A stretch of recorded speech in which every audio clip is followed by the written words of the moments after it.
Today was undoubtedly one of the craziest, most suspenseful days of the entire YSL trial. It all got started when Judge Whitaker allowed Melnick to come to the stand, but in the interest of time, because I don't really know if that's the most important thing, in the interest of time, I'm going to skip Melnick's testimony completely. I'm sure other YouTubers out there have it. I think probably what the most important and the most suspenseful part of the day was when Kayla Bumpus came to the stand. Now, Kayla offered information saying that the prosecutors told Woody that he could lie on the stand and that they would not prosecute him unless he said one thing, and that was that he was the person responsible for Donovan Thomas. They told Woody, according to Miss Bumpus, the thing they said they would prosecute him for perjury is if he told that lie that he did what happened to Donovan Thomas, because the prosecutors say, we know you didn't do it. So that was an important part of all this. What was your intent in representing Mr. Copeland? To make sure that his rights were protected and to make sure that Jonathan Melnick was good to go. All right, let's focus on the discrete issue that is before the court, okay? Certainly. You were present in the June 10th, 2024 ex parte meeting, is that correct? Yes. Have you read the transcript to the ex parte meeting? Yes. I'm not sure if that is already an exhibit in this case, Your Honor. It is, it's a part of the record as a transcript. Okay. It's been filed in Odyssey into the case. Okay. So I don't think it needs to be an exhibit unless you want to make it exhibit for the purposes of this hearing, but it's in the record. Okay, I'll just be referring to that transcript. So have you read the transcript from the June 10th ex parte meeting? Yes. And does that reflect everything that occurred the morning of June the 10th during the course of your meeting? I believe that was in chambers, is that correct? That was compound. Was that compound? Was that meeting in chambers? Where did that meeting take place? In chambers. In chambers. And was the ex parte transcript that you read a complete recording of absolutely everything that took place in chambers that morning? No. Could you please tell me, generally, when was there a time during the course of that ex parte meeting when y'all went off of the transcript? Clarify what you mean by that, when y'all went off. Was there a break in the proceedings at some point on the morning of June the 10th? Multiple breaks? Yes. And during one of those breaks, did you have occasion to speak to Mr. Copeland with someone else, someone from the states, the state present in the room? Yes.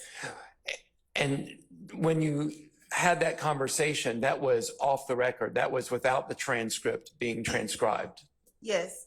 Let's clarify who is in the room at this point in time. Okay. Who is in the room? And again, let me just make clear on this. I only want you to speak about conversations that you had with Mr. Copeland that are not privileged, where, for example, someone from the state was in the room. Do you understand? For sure. Okay. When there was a portion of that meeting that was not recorded on transcript, who was in the room? Myself, Mr. Copeland, and Simone Hilton. Who else? If anyone. I don't know, all the deputies. But were there deputies in the room as well? Yes. Do you remember how many? 4. Okay. Anyone else other than the deputies and the 3 people you just named? Investigator Hamilton and maybe another investigator from the state. Okay. Approximately how long was that? Hang on a second. Was the court reporter in the room? I don't know. I don't recall. I can't remember. And at what point during the meeting did this allegedly occur? Towards the end. If you had a copy of the transcript in front of you, could you show me where? Like If I you, could get close, Judge. okay. Do you have a copy for her? I don't have, does anyone have a copy? I do not have a copy Mine just printed out. disappeared. I don't know where mine went. Max, do you have one? I mean, I don't mind passing up, but it does have notes on it. Maybe not. Let's get a clean copy. Okay. What had just occurred, and then what occurred following it? What had just occurred prior to? What had just occurred was we had been meeting for a really long time, and I needed to go to the bathroom because I was stressed out. And Okay. when I went outside in the hallway, Simone was outside in the hallway, so I guess she didn't want to be in the room with Mr. Copeland while I stepped out. That's all I can think of. So she was outside. She met me in the hallway, and she said, Okay, hang on before you get into what anybody said. So y'all are in chambers, like paint the picture for me. You're in chambers and then, and what happens for you to then leave chambers to go to the restroom? I needed a break. Okay, and so you leave chambers Yes. and Miss Hilton leaves chambers. I don't know when she left because when I left, she was still in there. But when I came from the bathroom, she was in the hallway. Okay, when you left chambers to go to the restroom, who was in chambers at the time that you left? Mr. Copeland, the deputies that were with him, about four, Miss Hilton, the investigators from the DA's office, the judge, and the court reporter. Okay, so you took a bathroom break. Yes. And as far as you know, you left and then you have no idea when or if anybody else left. But when you came back, Miss Hilton was in the hallway. Yes. All right, well then that's not the part we're talking about. No. Well, I think it leads up to the part we're talking about, and that interaction with Ms. Hilton may Okay. be relevant to where we're about to go. All right. Could you please describe the exchange you had with Ms. Hilton in the hallway? So she asked me, I think I get what you're saying. I think I get what you guys are trying to say. And if he's trying to do what I think he's trying to do, then that's not going to work. And I said, well, I don't know what you're referring to, but I guess we can come back in and you could talk to him about it. Okay, and so when you said you can come back in the room and talk with him about it, was there any further exchange in the hallway? No. What happened after that? We go back in the chambers, Excuse me, we being you and Miss Hilton. me and Miss Hilton. You go back into the chambers, and then would you say again who was in the chambers when you went back in? Well, Mr. Copeland had then went to the restroom, so it was just me and Miss Hilton in chambers, and then they bring him back in. And Did then- you and excuse me, I don't mean to cut you off if you hadn't finished. No, then the same other people. Okay, when you and Miss Hilton were in the chambers prior to Mr. Copeland returning, did you and Miss Hilton have any further conversation in the chambers? No. Okay, when Mr. Copeland. Hang on. So you and Miss Hilton go back into chambers. Do you go back? I mean, chambers is, there's an anteroom where the judicial assistant sits. There's a staff attorney's office. There's the judge's office. Where are y'all? The judge's office? Yes. Okay, and when you and Miss Hilton go back to the judge's office, there's nobody else there but the two of you? And probably the investigators from the state. You don't remember? Well, the deputies had to take Mr. Copeland. Okay, yeah. so Mr. Copeland was gone. Yeah, he was in. Was the court reporter there? Yeah, she was there. Was the judge there? If you remember. I don't remember if he was in there. Okay, so you and Miss Hilton have a private conversation in chambers? No, we don't talk. Okay, y'all just walk back in and then what happens? And then everybody comes back in. Okay, who is everybody? The judge, Mr. Copeland, the four deputies, the two investigators from the state. Okay, we're just going to take it slowly, step by step, okay? Okay. All right. So those individuals return. Does Judge Glanville return to the chambers? Yes. Is the court reporter in the chambers? Yes. Okay. When all of these people are in the chambers, what happens next? a step at a time. Simone starts talking to Mr. Copeland about what we talked about in the hallway. What specifically did Ms. Hilton tell Mr. Copeland about what happened in the hallway? I don't remember what she said at the beginning, because then she says, wait, Judge, can you step out? Who is the she that says, wait, Judge, can you step out? Simone Hilton. Okay, ask the judge to step out. At that point, does the judge step out? Yes. Does anyone else step out? I don't remember if the court reporter stepped out, but I know she stopped taking down what we were talking about. Okay, and she may or may not have remained in the chambers. Correct. Okay. And so at this point, you're saying that the judge is out, you, Ms. Hilton, Mr. Copeland, 4 sheriff's deputies and 2 DA investigators are in chambers. Yes, Judge. Okay. Okay. Next step. What happens next? Simone starts to talk to Mr. Copeland about, I guess this is the part about purging yourself and perjury and impeachment. Okay. What specifically did Ms. Hilton say about purging himself? About purging himself, once he began to testify that he would purge himself of him being arrested. Okay. What about perjury did she tell to him? Did Ms. Hilton say to Mr. Copeland? I think some of this is on the transcript, but she reiterated the fact that pretty much she wanted him to testify. She didn't know what he was going to say, but there was one thing that they know that he didn't do that she would not allow him to testify to. Okay. What did Ms. Hilton tell Mr. Copeland was the one thing he knew, she All knew? right, let's not assume any of this because this is your witness, so don't lead her, okay? Okay. So when you say that, what did Ms. Hilton specifically say regarding that?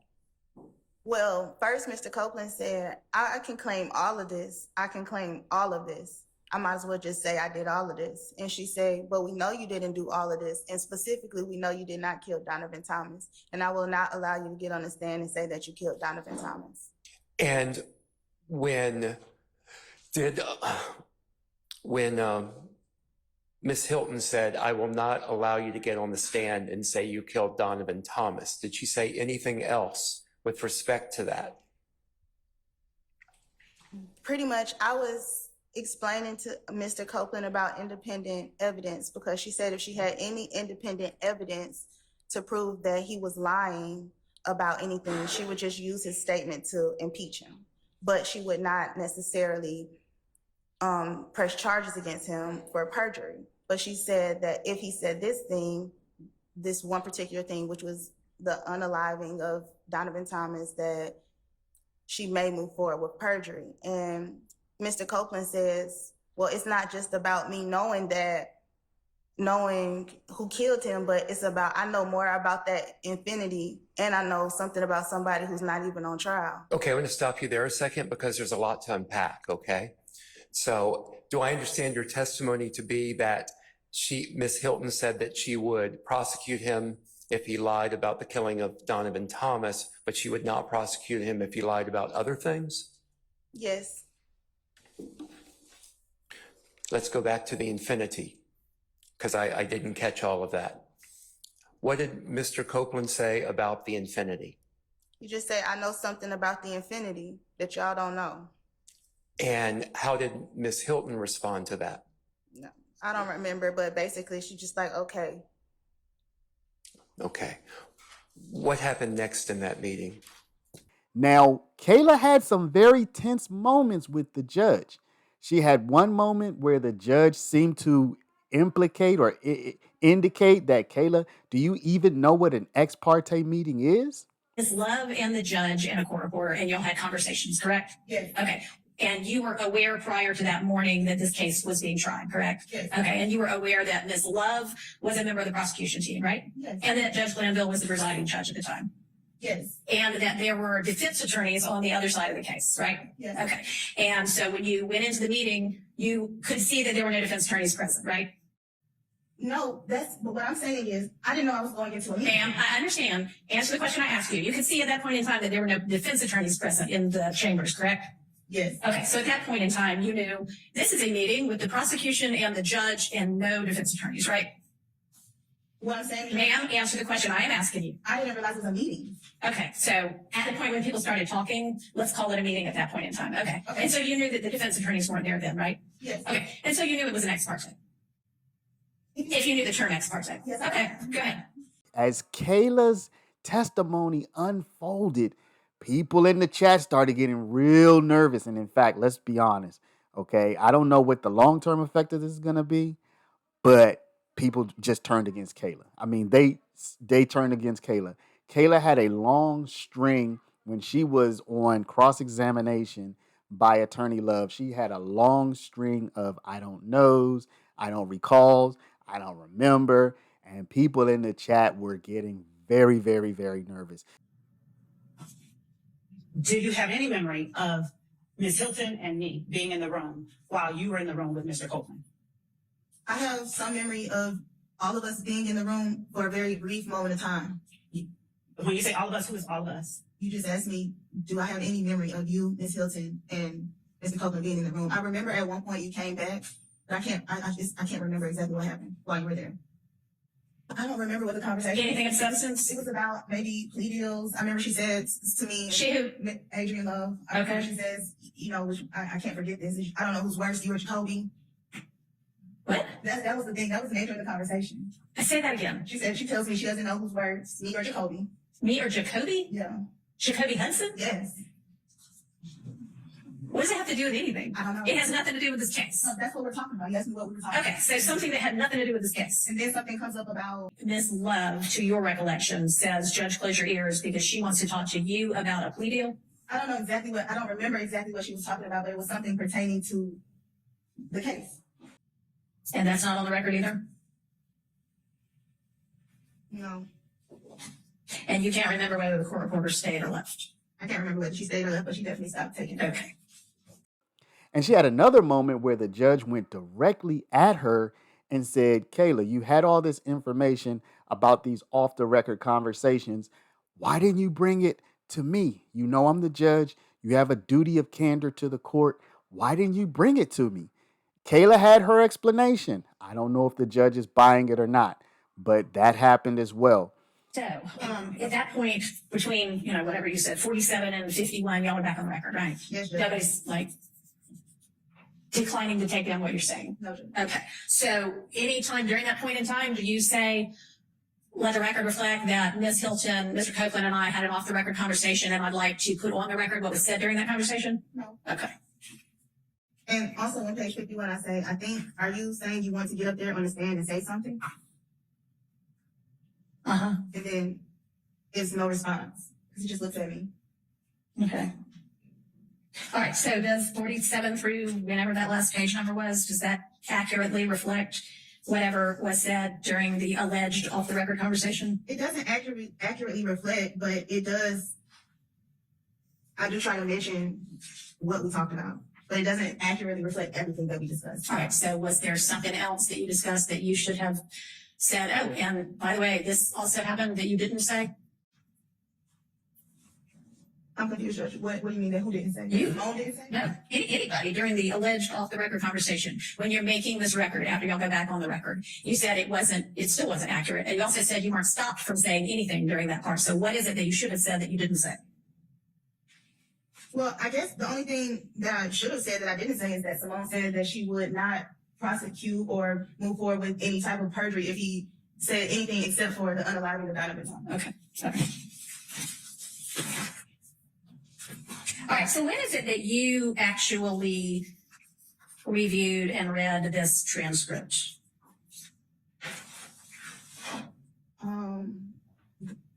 I really don't know. I think maybe around the time that I had to retain counsel, I think we reviewed it together, which I cannot tell you the exact date. Sometime in late June? Yeah, somewhere after 6/12. Okay. And we all in this room know this to be the case, but you're an attorney licensed and barred to practice in Georgia, right? Yes. Okay. And as such, you have a duty of candor to the court. Yes, Judge. Okay. Is there any point in time after you read this transcript and thought to yourself, wow, that really doesn't include everything, that you brought it to this court's attention that the transcript was incomplete? This court, well, there really was no court's attention to bring it to, because after all that happened, it's been on recess for so long. So you've been in court when we've been in session for the last week or two, right? Yes. Okay. So I was presiding at that point in time, right? Yes. Did you at any point bring to my attention that you believe, as an officer of the court and a participant in this ex parte meeting, that the transcript did not accurately reflect what occurred in that meeting? Well, Your Honor, I did not bring it to your attention, and I honestly still would not, as an attorney, if I can answer this as an attorney, I believe that there is some value in off-the-record conversations for specific things, and it has always been my position, even in speaking with members of the defense, that as far as anything minus an off-the-record conversation, that the transcript is complete. Okay. All right. So what is your answer then to my question? Can you ask me again? I'm sorry. Did you ever at any point in time bring to my attention your belief that this ex parte transcript was inaccurate because it was incomplete? No. Okay. Why is that? Well, because of what I kind of just said, I don't believe that it was incomplete per se, Okay. minus the off-the-record conversation, but there are a lot of off-the-record conversations that are had that are not included in transcripts, and that's not unusual to me. Okay. All right. So you don't actually believe it's inaccurate then? No, I just think it's missing the off-the-record conversation. I'm not missing, I just think that the defense did not have knowledge of the off-the-record conversation. Okay. Not that it's missing from the transcript per se. Okay. Because it was officially off the record. Is that what you mean? Yes, Judge. Okay. And did you ever, if it in fact occurred, did you ever object to it being off the record? No, I didn't. Okay. So at some point you brought it to the defense attorney's attention. Is that how you decided to deal with it? I had a conversation with the defense attorney. I don't want to say I brought it to them, but we just had a conversation about what happened. All right. Let's, do you have other questions for? But it looked like the judge got from Kayla what she needed, which was, it seems like there was something that happened in that ex parte meeting that was nefarious on the side of the state. And it looked like something, maybe a lot, that was not captured by the transcript. While Mr. Steele's making his way out, just so I am clear on this, you're saying that or are you saying that in the off-the-record conversation that you, Mr. Copeland, and Ms. Hilton had, that Ms. Hilton told Mr. Copeland that the one thing she would prosecute him for perjury for was if he got on the stand and said that he, Mr. Copeland, was the one who killed Mr. Donovan Thomas? Yes, Judge. Okay, and that she would prosecute him for perjury if he said that. I don't know if she exactly said would, but she was comparing it to things that she wouldn't. Okay, all right. So I guess more of a highly possible situation. That would be the one thing that could get him in criminal Yes, Judge. perjury type trouble. Okay, thank you. The prosecution called their witness, one of the investigators, but it seemed like at the end of the day, his testimony wound up hurting the prosecution because he seemed to confirm the defense's theory that there was more that happened at that ex parte meeting that the transcript does not cover, and that this information, these conversations included Brady information, which is information that the prosecution has to turn over to the defense. Were you present when, or do you have any memory of Mr. Copeland saying something akin to, I can claim all of this? No. Were you and Ms. Hilton within close proximity, within 2 feet of each other during the entire time that you all were in chambers? Yes. Are you able to say whether you all would have been privy to whatever was said? If she heard it, you would have heard it. If you heard it, she would have heard it. Correct.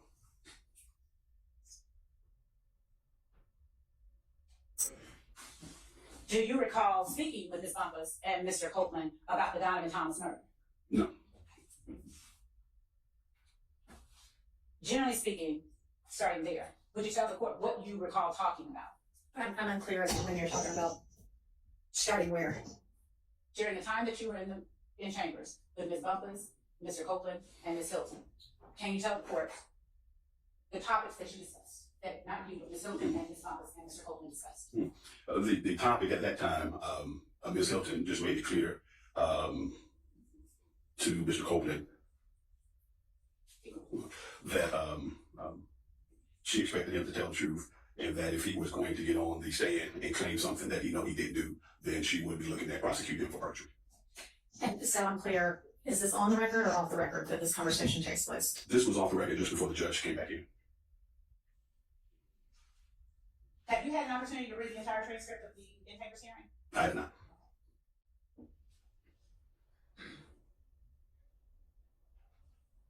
Do you recall Mr. Copeland making any direct statements about his involvement in the Donovan Thomas murder? He never mentioned anything about involvement in Donovan Thomas murder. Do you recall him making any indirect statements or statements that could be construed as an involvement in the Donovan Thomas murder? No. Did Ms. Hilton, during her conversations with Ms. Copeland, while you, Ms. Bumpus, Mr. Copeland, Ms. Hilton, the court reporter, not the court reporter, in other words, during an off-the-record conversation, did Ms. Hilton... Hey, back up. So, is it your testimony that there was one brief off-the-record time when Ms. Hilton, Ms. Bumpus, and Mr. Copeland were all in chambers, but before the judge was back in chambers? Or just tell me, maybe I'm yes, no? Yes, we broke for someone to use the restroom. Okay. And before we went back on the record, that's when Ms. Hilton and Kayla had the conversation before Ms. Weaver began to record everything. So Ms. Weaver was sitting in there. She was not in there at the time they were off the record. Okay, well, I mean, you can be off the record and still have the court reporter sitting in there, so I'm just trying to No, get she was not. clarification. So this was after a bathroom break. Right. Ms. Hilton and Ms. Bumpus head back into chambers before the court reporter and the judge are back. Is that right? Well, I want to say Ms. Weaver did come in, Okay. and then Ms. Hilton did ask she needed to say something with Kayla and Mr. Copeland before the judge came back on the record. And Mr. Copeland's in there at that point in Mr. time. Copeland's in there. All right, and say, what is the substance of that very brief 2-minute or whatever conversation? It was Ms. Hilton explaining to Mr. Copeland that if he did get on the stand and take credit or try to take credit for something he didn't do, she would then seek prosecution for perjury. She would. Seek prosecution for perjury. And did she talk with any specificity about what crime or crimes that would include? She did mention the Donovan Thomas case, and that if he got and claimed something that he knows he didn't do, and we have proof that he didn't do, then she would prosecute for perjury. All right, and so your recollection is that that conversation occurred off the record before the judge was in there? Yes. Okay. Do you have a recollection of a very similar conversation also occurring on the record? No. So if it's reflected on the record, then that's the conversation that occurred? Say it one more time, Judge. Were there two very similar conversations about that, where Ms. Hilton is saying, if you get up and say something that we know you didn't do, we're going to prosecute you for, or we or I'm going to prosecute you for perjury? During the course of the conversation, Mr. Copeland's concern appeared to be his statements, inconsistent statements. I'm talking about just the off the record now. Just off the record was just in reference to him taking responsibility for something that he didn't do. Okay. I have no idea why that phone is ringing or how to turn it off. This is not my courtroom, so we're just going to ignore it. That phone being the desk phone on the bench for some reason. I don't know why. Okay, sorry about that interruption. All right, and you only recall one conversation about that, whether it occurred on or off the record? I only recall one conversation specifically in reference to Ms. Hilton saying that she would seek perjury unless it was some blatant lie. She would or she would not? She would not, unless it was a blatant lie. She wasn't concerned about inconsistencies that she would use to impeach. She would just impeach him for inconsistencies. Okay. So do you recall any conversation where Ms. Hilton says, and this is on or off the record, Ms. Hilton essentially says, look, if you get up there and you claim something, that you're the one that did something, and I flat out know you didn't do it, I'm not going to prosecute you for perjury for that because I don't know what your reasons might be. I don't recall a conversation to that. I do know that she used an example that she would have to corroborate something before she prosecute. Okay. All right. So the extent of the off the record before the court got back in their conversation was her essentially just saying what?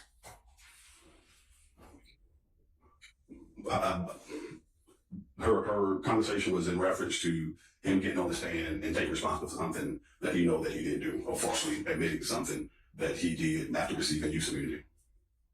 And it looks like at the end of the day, Judge Whitaker had had enough. She said point blank, she's considering removing the prosecutors from this case. This day was crazy. It was wild. Tell me, did you watch it? Tell me what is your comment? Look, it looks like this thing might be coming to an end. Of course, I don't know. I don't know the future, but let me know what you think in the comments. Of course, don't forget to like and subscribe. We'll see you back for the next one. It's on July 10th, 2024. I also filed in case the link goes away, I filed on a thumb drive to preserve it. So that's with the clerk's office, and a copy was sent to the prosecution as well. But it started before, but an opening statement. I don't know if you read it. So I read your motion and I looked at the portions that you were talking about. hurtful. It's hurtful. And then as of last week, a new court comes on. It's almost like a breath of fresh air. It's all new. And again, I'm hit with a motion by Ms. Love that was the fourth time the same thing's argued, talking about a duty that is intentionally and knowingly not followed through by me, and I owe it to her. And I saw your email saying whoever wrote that, you come into court. I understood it. I don't think Ms. Love did herself any favors with that. Well, the favors have to end. I'm not trying to, I've never done this before in my history of living in a courtroom, but it's just not appropriate that I can't accept a proffer from a lawyer. I've never said that before. I've never uttered any of those words. So I'll leave it with you. My point is, it doesn't end. There have been no sanctions. It's been ratified almost. And it's from everything. It's just, I put in paragraph 2, just choice examples from my memory. But it is constant. There are great people everywhere in the courts, and they shouldn't be treated like this. So I'm actually disqualified because it's just not, at some point, the message needs to be sent that this is not the state of Georgia, and this is not our bar. All right, thank you. As I understood the gravamen of your motion that you filed since I've been the presiding judge to disqualify Ms. Love and Ms. Hilton, it was because you needed them as a witness, and that was the basis of my ruling. And in Mr. Sharp's motion that is under consideration right now is a request, again, to disqualify them. And I know that I previously said, that's a matter for the bar. And when I was talking about that, I essentially meant the and I don't want to call it bickering back and forth because I'm not sure it's been back and forth to any large extent, but that kind of thing, whatever it is that had been talked about before, that's what I was talking about. I will tell you that this court takes Brady violations very seriously, and everybody ought to, prosecutors ought to, and I am considering that right now. So rest assured that I am aware and have been aware that I have the authority if I choose to remove them.